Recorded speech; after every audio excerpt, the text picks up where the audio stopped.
You are listening to the Bastards of Boston Baseball. For the final time in 2025, we are doing hot takes. We've got at least a few to get into. Perhaps some will pop up in the live stream. So we're going to get into those. I am Terry Cushman, joined tonight by Jeremy Schilling, Chris Felico. How are you, gentlemen? Hanging by a thread, Terry. How are you? I'm okay. Couldn't have said it any better, Jeremy. Barely hanging on by a thread. How about that? Yeah. Yeah, I mean, It's not good. This is the final stretch for the season. You got a 1-game cushion. There's a million different things in play. We'll get into some of those. The Astros are 1 game below us. They're playing the Athletics and the Angels, arguably the easiest schedule of anyone chasing the wild card right now. Not sure who the Yankees have, but they do have a very good cushion. The math would be really hard for them to slip out of it. And Cleveland is hot as hell. And who else am I missing? I think that's it, actually. Yeah, so let's see who's going first. Chris can bat lead off. All right. So I've got our boy Dougie, and he says, I'll be the one optimist, in which he is. Sox beat the Yankees in the wild card round. I'm not going to rip Doug apart. I love Doug. And I love the Sox. But I hate their chances right now. I hate their chances of even making the playoffs. Up 1 game, had a chance to make it 2. We all know what happened last night. But 1 game with the schedule that we have and the matchups for all the teams that you just said, Terry, gun to my head, I don't know if we're making the playoffs. In fact, I would bet we probably aren't. And if we do, we may not even be the second wild card. We'll probably be the third wild card. And you know what? Maybe Doug's planning on the Yankees winning the AL East and somehow getting the top seed of the teams that have to play, in which we would play them. But I don't even know if I would have confidence in beating them at that point. Jeremy. Yeah, Chris, what's Doug's last name again? You didn't announce it as part of the tweet. That was intentional. I'll give it a shot. You thought you were going to get away with it. Aitchison? Oh, my God. Anyways. He got it. All right. Yeah, I mean, it's optimistic to think we're going to get the second wild card. I think that is the third most probable. I think the likelihood is that we miss the playoffs or get the third wild card. I just think, generally speaking, that this young team is just gripping the bat too tight. And besides Bregman, there's no, and he's just started hitting again in the Rays series a little bit. There's no veteran that's like carrying the team. And you know, it just, to me, it seems like it's going the wrong way. Young roster. You're so far down the depth chart with the injuries. It just, you're relying on guys like Eaton and, you know, Nathaniel Lowe, who was absolutely god awful yesterday, and Wong, who still hasn't hit a home run this year. So to me, it's just, there's too many holes. We're missing too many key pieces. It's a young roster. They feel to me to be way too tight, and it spells disaster, as I predicted before the Rays series. So if we play the Yankees, almost certainly we are going to be on the road in Yankee Stadium. They have 3 games above us right now. They got 88 wins. We got 85. So if we make the playoffs, we are going, if we stay in the current seed, we're going to New York. If we slip to the 6th seed, which is the third wild card, we would likely, who would we play? Let's see, the weakest, we would probably play the AL Central team. So that's going to be either the Guardians or the Tigers. The Tigers right now are in free fall mode. They lost at least 2 games to the Atlanta Braves this weekend. Theoretically, that should have been a decent matchup for them. They lost. I think the weekend before they played the Guardians and got swept. Now, the Tigers schedule this week, they're playing the Guardians to start after, again, they were just recently swept, and then they have the Red Sox. So that's something to watch next to the Red Sox series themselves. And of course, we're playing Detroit at the end of the week. Here's the interesting thing. If Cleveland gets ahead of Detroit, it could mean the Red Sox and the Tigers are essentially going to be playing for that final wild card spot. The Tigers swept the Red Sox earlier this year. If they just win one of the last 3 games against us, they will have the tiebreaker. And they're the only team essentially that's still in the race that does have the tiebreaker. The Rangers did, but they had a terrible week and they're out of it. So we have the tiebreaker over the Astros. We have it over the Guardians. We do not have it over the Tigers. So that's the really compelling thing to watch this week. And I don't know if the Tigers get it together or not. Like, that's a team that sounds completely demoralized. All their podcasts, I've listened to a couple just today. They're all in agony. They think they're probably going to slip out of it, and maybe they will. I don't know. So is Scooble lined up for the Sox series? Do you know? I can find out. Crochet is going to pitch against the Blue Jays for his final start of the year. To line him up with the first game of the... Yeah. And honestly, I think you want your better pitchers facing the Blue Jays here. All right, Tigers probably... Well, if you can go win the Blue Jays series, you take some of the pressure off, depending on how the Tigers are. You know, if you... I'm not even going to say because it's not going to happen.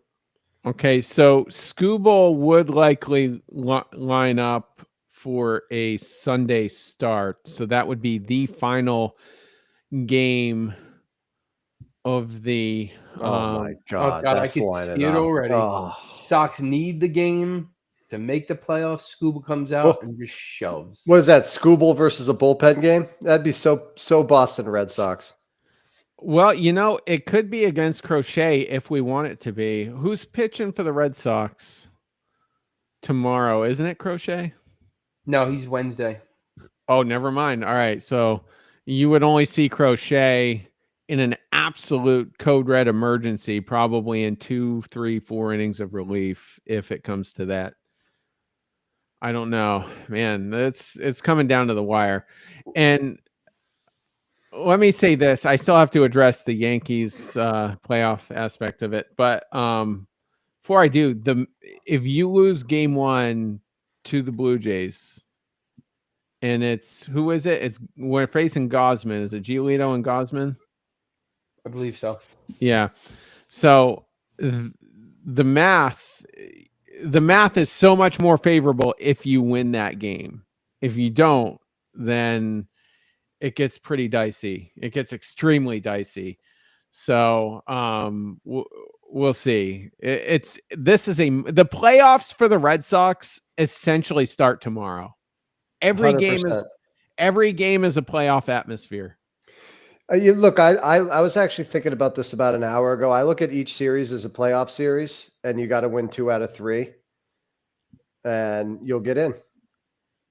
Yeah, if they win 2 out of 3 of the both, they win both series, they're going to get in. They control their own destiny, you know. So, I mean, they have a good shot at making it, even if they go 3-3. It's just sad that I don't have confidence they could even do that right now. I mean, because to be honest, like you just said, Terry, or it might have been you, Jeremy. I'm sorry that it's playoffs starting tomorrow, but to be honest, it was playoffs starting last night, and you wouldn't have thought that way, the way that they looked against that Rays team that's out of it, isn't even playing their own ballpark.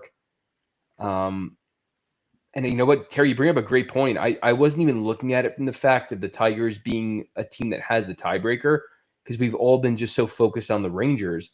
And when the Rangers fell out, you kind of took a deep breath and said, okay, the math's not on our side in the sense if you hit a tie. But to your point, if the Tigers somehow slip out of the Central, and then really kind of free fall, but then recover late, I mean, they could be the team that knocks us out. And that doesn't feel good at all. You're gonna have, let's see, who would you have? So Giolito would go Sunday against the Tigers if need be. Connolly early would probably go on Saturday. So who does that line up for Friday against Detroit? Kyle Harrison. So that's probably your Detroit lineup. You're gonna go Harrison early and then Giolito. I don't know how I feel about that, but and you're getting Scooble on Sunday if necessary. So that's so bad. Let me know But how that's going to end. getting to the potential Yankees matchup, let's say our doomsday outlook right now is completely unfounded and we're definitely a playoff team. I think any scenario where we play the Yankees, it's a toss up. And you can't hate our chances because we've played so well against them the last couple of years. And you're going to have Crochet game 1. So it's going to be in New York. We'll see. I can't say that we're going to beat the Yankees, but I'm not going to sit here and say we definitely would not beat the Yankees. Here's what I'll say about that. Over the next 6 games, they can completely change how I feel about them right now. So if they go out and they play, athletic, aggressive baseball, they cut down on the stupid mistakes, Duran getting picked off at first base on a hopper into the catcher who easily controlled it, and terrible rundown, like those stupid mistakes. You can't give away outs in the playoffs. If you play like that this last 6 games, I'll go into that series feeling optimistic, but that's not the way they're playing as we tape right now. So, I mean, assuming they get in, which I think is dangerous to make that assumption, but let's say, they have a game where they score 12 runs, the other starting pitcher just doesn't have it, and they split and they go in 3-3 like Chris suggested, and they kind of limp in. They're going to get steamrolled, and it's not going to matter who they're playing, because this Red Sox team, it matters more about whether they beat themselves or not than who the other team is, in my opinion. Yeah, I'll cap it off with this. I feel the same way. They have the opportunity. Like, they're going to be playing 2 teams here that need these games, right? Because Toronto needs it to hold off the Yankees, because the Yankees are surging, as I thought they would. And now every Yankees fan is a Red Sox fan for the next 3 days, because, I mean, they would love if we swept Toronto the way that they're playing, because that would essentially put them in a really good position to win the AL East at that point. So if the Sox can earn their way to October and not back in, and actually win and hold off one of these 3 or 4 teams to earn that spot, I feel good about against anyone we play, including the Yankees. However, if we lose miserably, but just teams behind us lose even worse, and that's how we make the playoffs, I think, like you said, Jeremy, we're going to get absolutely steamrolled no matter who we play. The one thing I would caution people, because yes, we have played well the last couple of years against the Yankees, but in September, we have not. I wrote an article about it. And this September was no different in a season where we went, I believe it was 9-4 against them. And I don't like the trajectory of both teams. I think when the Yankees came in there and proved that they could beat us in our house, and that kind of catapulted them, and then that kind of put us off the wagon and in this predicament to start this playoff run and push, is a little bit scary, but it's baseball. You're only as good as your next starter. So let's see. The other thing is that the Yankees have played October baseball. The far majority of that roster's experienced it. They've dealt with the pressure. They've played in the World Series just last year. Bregman, that's our only position player that has any real playoff experience. And sure, he's got a ton, but the October baseball played by the Yankees as compared to the Red Sox, I think that's a huge factor in that series. Just look at all the number of playoff games Aaron Boone has managed over the last 6 or 7 years compared to Alex Cora. It's just insane. And just for the hell of it, because I love shits and giggles, the Yankees opponents this week: the Chicago White Sox and the Baltimore Orioles. That's how they wrap the year. So Must be nice. at the start of the year, yeah, we're going to get Scooble in an elimination game to end the year. I'm not even going to watch the game. it's setting up because, like I said, that's the potential tie-breaking game. So if they lose tomorrow, I'm going to tell you right now, I'm going to go into a dark place, man. Because if they don't get off to a good start in these last 6 games, it's just going to get even tighter, and it's going to end bad, man. It's scary. Well, I got one question. If you guys think we're going to make the playoffs, let's assume we do. Is it safe that we're all on the same page? It's probably going to be wild card 3. That's what I would think. I would think so too, because the Astros have such an easy schedule. The Guardians are white hot right now. You know, I don't. And Garrett Crochet hasn't looked good. Let's not forget that. I mean, giving up a lot of home runs. Yeah, and this keeps is you in games, but your ace needs to shut down the other team in those moments, and so he's been good. Hasn't been, except for that one where he gave up 4 home runs, he hasn't been absolutely terrible. He keeps you in games, but is that what you want to be saying about your highly paid ace? That's what you would say about your 2 and 3 starters. You're counting quality starts with your ace, a true ace. He should be dominating down the stretch. And the last thing I'll say, and I think this goes in all sports, you want to be playing your best baseball, whatever the sport is. You want to be playing your best as you enter the tournament. You don't want to limp in. You want to have momentum. You want to have the pressure off. You want to have like the Guardians now become scary to me about potentially advancing because they are playing their best baseball as it comes down to the tournament. Now we're doing the opposite. Tigers, the same thing. I lower the expectation, even if the Tigers and Sox get in, that they're going to make any hay in the playoffs. It just doesn't typically work that way. And I know baseball is a little bit different because you're just as good as your next day starting pitching. But, from a Red Sox perspective, and I don't know how you feel, but every time there's less than 2 outs and runners in scoring position, I'm expecting like a line drive, step on the bag, double play to end it, or some crazy nonsensical thing where they tag up too early and like they just can't hit in runners in scoring position. That's how you win playoff games, and they can't do it. It's unbelievable. It's 0-2 every count when there's a runner in scoring position or someone on base. It's literally 0-2 the next batter every single time. And Nathaniel Lowe yesterday, my God. I was just about to say I am formally issuing Kyle Schwarber an apology for calling Nathaniel Lowe great value Kyle Schwarber. Because it's like it's not even close. You shouldn't even say their names in the same sentence. And we do have Lowe under control through next season. I'd like to say he'll be non-tendered. Like they have to upgrade that position. They have to. I'm so sick of talking about first base. I'm so sick of it. They got to go out and get a veteran to fill that spot. Don't do this to me, Terry. I'm already in a bad space. Casas is your first baseman next year. That's what you're going to hear all winter. Well, that's kind of rehab, because the thing is we could say that if the guy doesn't recover, he's not. And it's not an injury we can just assume he's going to recover. I mean, a torn patella tendon for someone his size, frame, and weight is not an easy road back. And not that I don't want him to come back and be healthy, kind of don't, but not that I don't. Go get me Pete Alonso if he doesn't.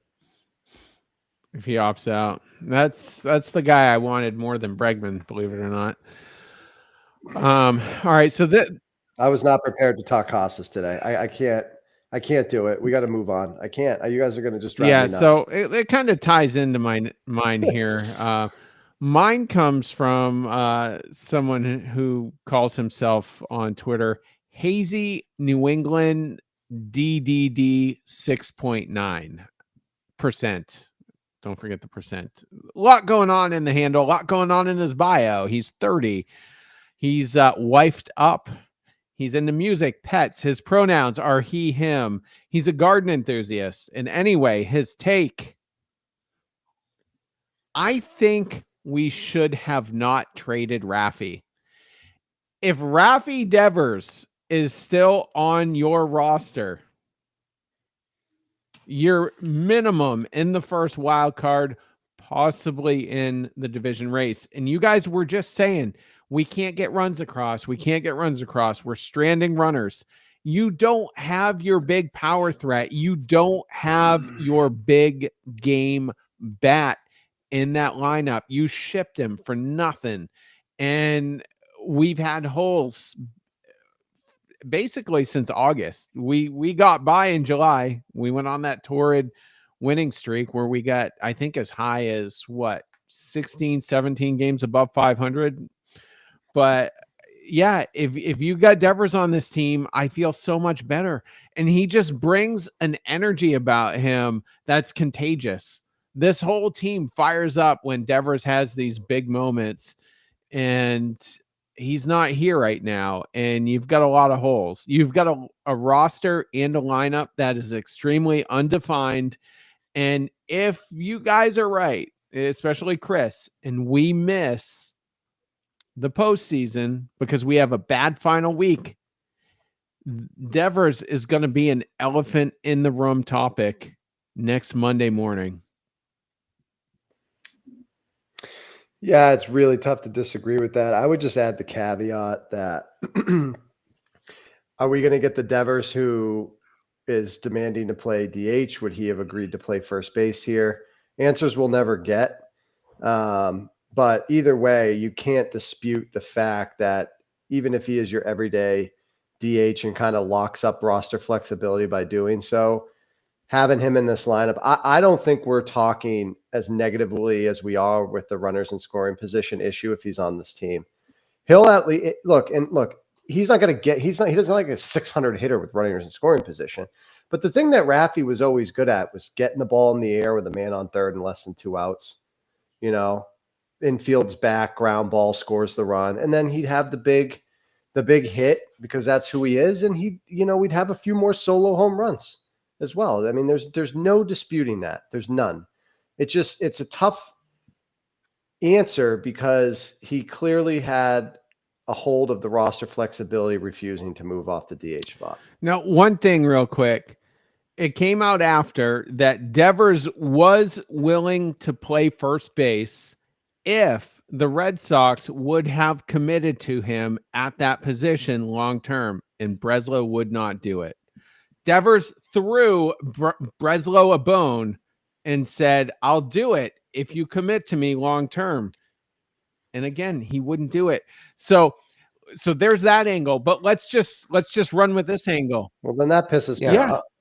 If the first base thing is true, then that's inconceivable considering the Casas situation.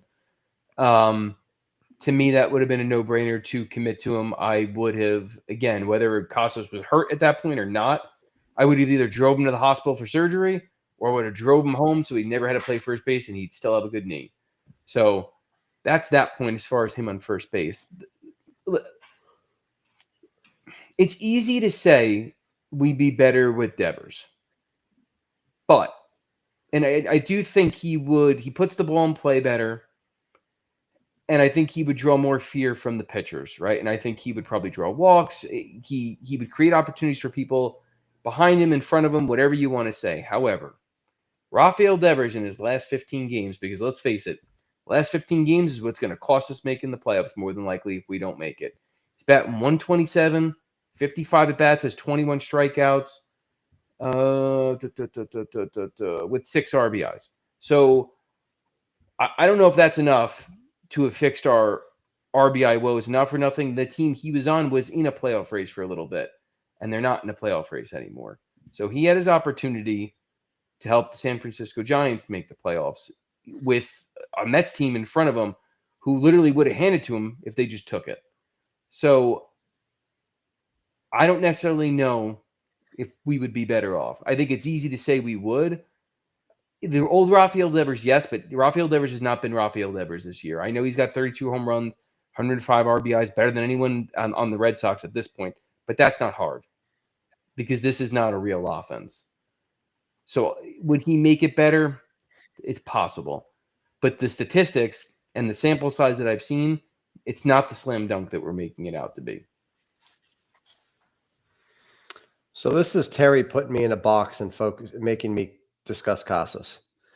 Because this is really simple for me.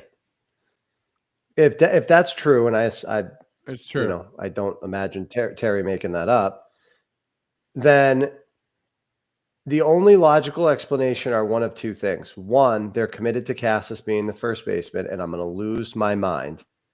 Or two, they're committed to go getting a right hand at bat after the season to fill that spot, which does not seem realistic considering what I've said about cheap John Henry and Lion Sam Kennedy. So for me, this is a distinct back to Casas. They didn't commit to Devers at first because of Tristan Casas. You have got to be kidding me.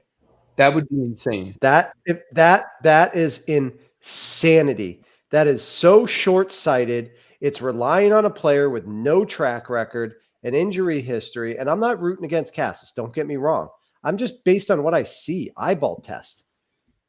I mean, it's just that really pisses me off because Devers in this lineup down the stretch would have been a difference maker. And by the way, I haven't followed it too closely. He stayed healthy, so I mean, that's just extremely frustrating if that's what happened. Well, what it tells you, and I think you made this point not too long ago, Jeremy, is that the mantra of the Sox now is get rid of big contracts, sign them while they're young and cheap, and extend them. And when I say if what you're saying, Terry, is true, I believe what you're saying is true, just so we're on the same page. With that being said, if it's true, that basically confirms all of that. Because to even have a realm where you're willing to ride Casas over Devers, who's the highest paid Red Sox in team history, just goes to show that the idea was to get rid of him, save the money the whole time, and then look at Casas no different than we're looking at Roman Anthony, Meyer, Campbell, fill in the blank, with all these young guys that came up that we had all these hopes in. Sign them young, Rafaela, and extend them and try and just get them on the cheap, a la Brave.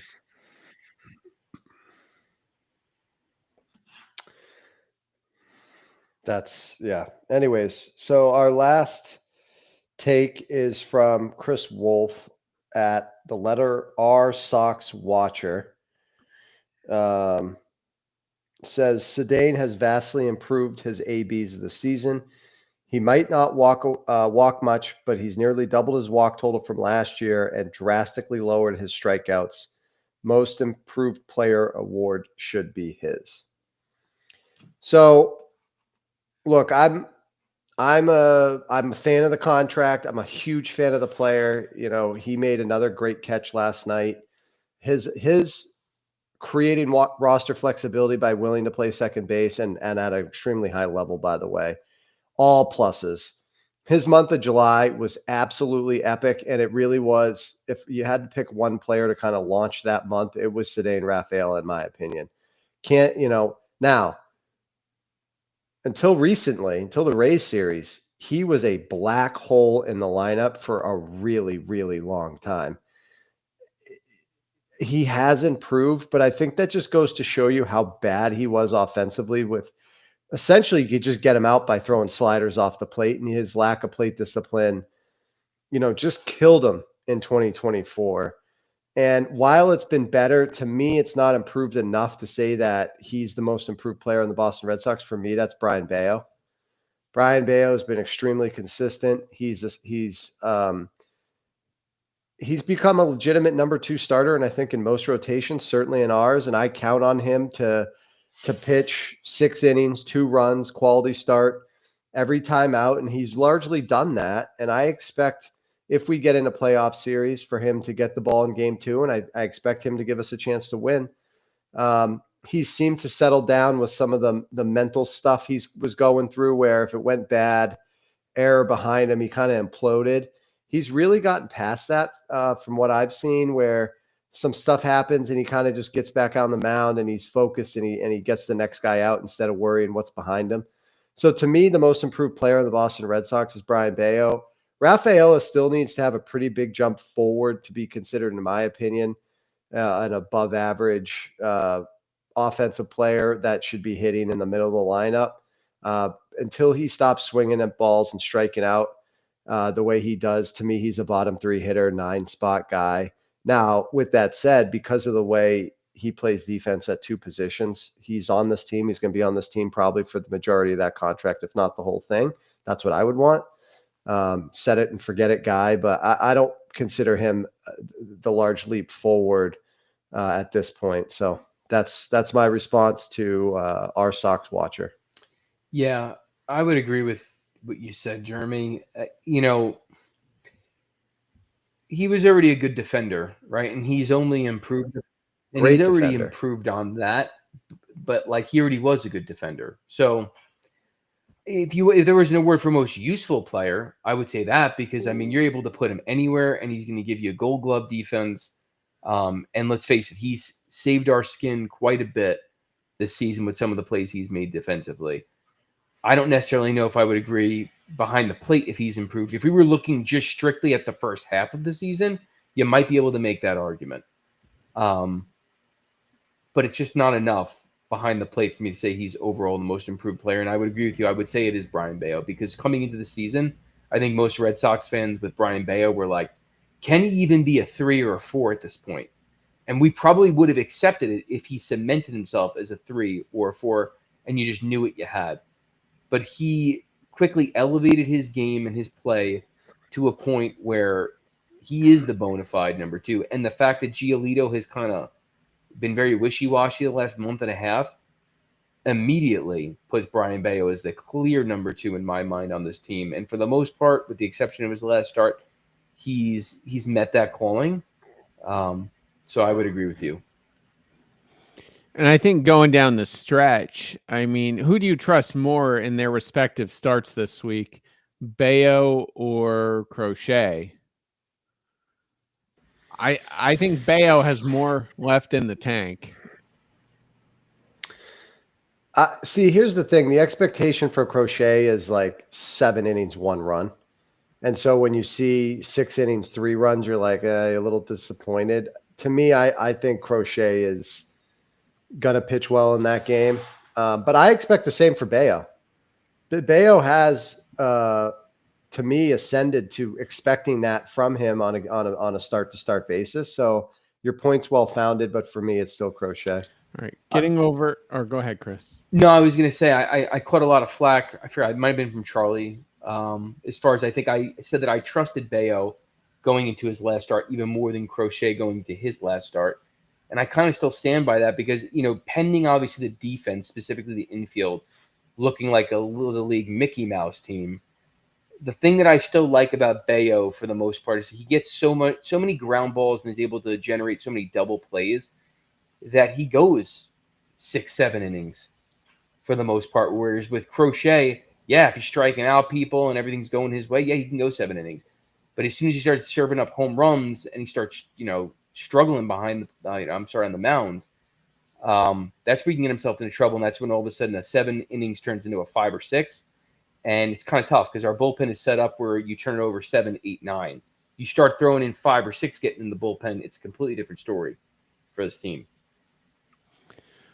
Getting back to the hot take with Rafaela, how many home runs do you think he's hit since the All-Star break? Just guess.